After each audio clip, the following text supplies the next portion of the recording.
আজকে আমাকে ভাগ্যটা ভালো মনে হয়। সবসময় আবার ওদের নাগালে পাবে। হ্যাঁ সেই আছে। ও আল্লাহ কি সুন্দর, আল্লাহ মাশাআল্লাহ। ওদের মুড নিয়ে রাগ হচ্ছে ওর নাকি? ওয়াও ওটা দেখো না দেখি ময়ূর। রাগ হচ্ছে কেন? ভাইয়ের দেখলে রাগ হইতেছে। ভাইয়ের দিক ফিরছেন না দেখেন। আইয়া দেখছো বাবা? জানাইলো মনে মনে,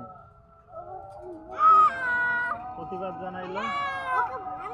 ওই যে আমারে বিচ্ছেদ দিল আব্বু, আমার বান্ধবীকে মারলো। ওরা মারছে প্রথম মাথায় বলে। ওরে মারি দিয়ে আইসে পরে ওরে ফারিয়াটা ডাকতে আইছে। ফারিয়া আমারে মারছে, আজকে দেখি যাই।